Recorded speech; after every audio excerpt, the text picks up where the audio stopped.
तारीख ए शहर काजी खानदान फतेहपुर शेखावाटी। मुसन्निफ आदिल काजी मुंबरा। तरतीब नसीमुद्दीन गुलाम मुस्तफ़ा काजी मुंबई। इजहार आरिफ इनायतुल्लाह काजी मुंबई। कुछ नाम सिर्फ किताबों में नहीं होते, वो रूहों में बस जाते हैं, दिलों की दुनिया में जिंदा रहते हैं। ऐसे ही एक रोशन नाम थे, शहर काजी गुल मोहम्मद दादाजी। फतेहपुर की मिट्टी एक और बुजुर्ग का पैगाम बनने वाली थी। 1843 में काजी खानदान में एक रूहानी चिराग रोशन हुआ। हजरत काजी गुल मोहम्मद दादाजी। फजीलत और बचपन का इल्मी व रूहानी सफर। गुल मोहम्मद दादाजी की जिंदगी खुद एक बुजुर्गी का सफर थी, जहां हर लम्हा एक रूहानी हस्ती की मौजूदगी का एहसास दिलाता था। वो खुद भी एक ऐसी शख्सियत बन गए जिनकी हर नजर, हर लफ्ज और हर खामोशी में बुजुर्गों का नूर था। आपके दादा हजरत काजी इज्जतुल्लाह दादाजी, आपके वालिद हजरत काजी कादर बख्श दादाजी और आपके बड़े भाई काजी अफजल मोहम्मद दादाजी, तीनों अपने दौर के शहर काजी रहे। फतेहपुर शेखावाटी जैसे नामवर और तारीखी कस्बे में काजी गुल मोहम्मद दादाजी ने अपनी तालीम पूरी करने के बाद सिलसिला चिश्तिया में तसव्वुफ का दामन थाम लिया और फिर शुरू हुआ एक रूहानी सफर। ऐसा सफर जहां हर कदम पर जिक्र था, हर सांस में शुक्र था और हर लम्हा रब की कुर्बत का पैगाम था। वक्त गुजरता गया और एक वक्त ऐसा भी आया जब अल्लाह और उसके रसूल के फज़ल व करम से आपने तमाम रूहानी हिजाबात को पार कर लिया। आप एक बुजुर्ग वली बन गए जिन्होंने अपनी पूरी उम्र सिर्फ अल्लाह के जिक्र और रसूल की अता में फना कर दी।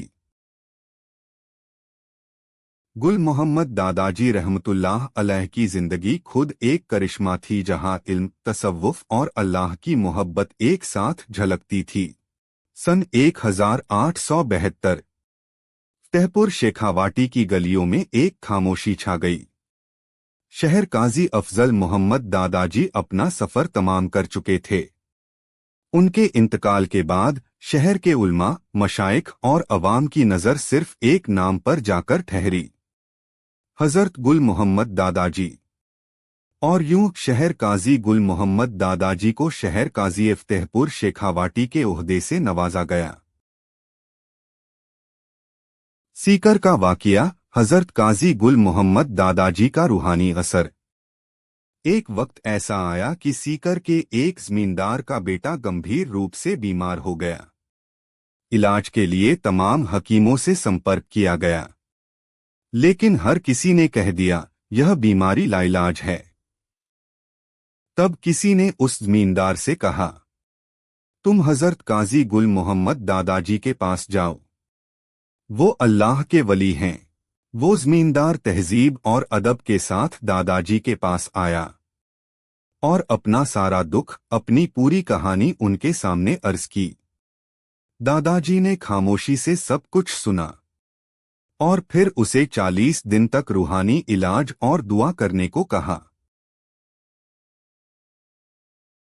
जमींदार अपने घर वापस चला गया और 40 दिन के बाद उसका बेटा तंदुरुस्त हो गया।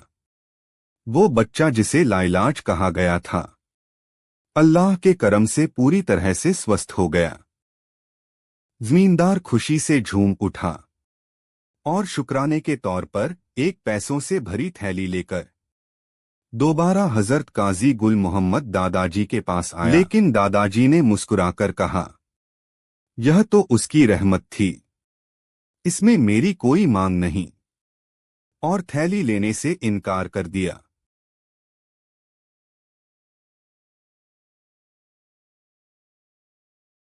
जब लोगों तक यह वाकया पहुंचा तो सिर्फ सीकर ही नहीं, आसपास के गांवों तक हजरत काजी गुल मोहम्मद दादाजी का रूहानी असर मशहूर हो गया। गुल मोहम्मद दादाजी की रूहानी फजीलत और इल्म को देखते हुए सीकर के मोहल्ला नरवान के लोगों ने आपको इमामत के लिए दावत पेश की।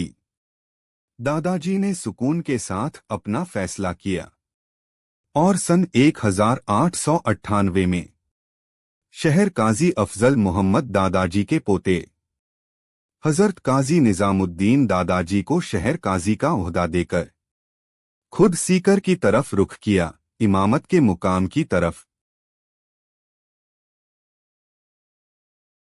जब हजरत काजी गुल मोहम्मद दादाजी सीकर के मोहल्ला नरवान में आए तो उनका हर कदम, हर लफ्ज लोगों के दिलों में रूहानी नूर बनकर उतरता गया। मस्जिद के सहन से लेकर मोहल्लों की गलियों तक दादाजी ने अपनी पूरी जिंदगी इस्लाम की तालीम और एकाम-ए-दीन की रोशनी फैलाने में लगा दी। उनकी खामोशी भी नसीहत थी और उनका हर दर्स लोगों के दिलों और ज़ेहन को जिया बख्शता था। वो न सिर्फ एक बुजुर्ग थे बल्कि एक जिंदा मिसाल थे, एक आलिम, एक मुर्शिद जिन्होंने दीन का पैगाम मोहब्बत की ज़बान में दिया। और मोहल्ला नरवान के लोग आज भी उनकी नमाज, उनकी दुआओं और उनकी रूहानी महफिलों को याद करते हैं। 15 ज़िलहज्जा 1331 हिजरी मुताबिक 29 दिसंबर 1913 सीकर की रूहानी फिजाओं में एक खामोशी छा गई थी। उस दिन हजरत काजी गुल मोहम्मद दादाजी इस फानी दुनिया से रुखसत फरमा गए, लेकिन उनकी यादें, उनकी तालीम, उनका नूरानी असर आज भी लोगों के दिलों में जिंदा है। उन्होंने अपनी जिंदगी का हर लम्हा अल्लाह और उसके रसूल की रजा के लिए वक्फ कर दिया और एक ऐसी यादगार जिंदगी का नमूना पेश किया जो सिर्फ सीकर ही नहीं बल्कि पूरे शेखावाटी में रूहानी मिसाल बन गई। हजरत दादाजी चले गए, लेकिन उनके कदमों के निशान आज भी मोहल्ला नरवान की गलियों में महसूस किए जा सकते हैं।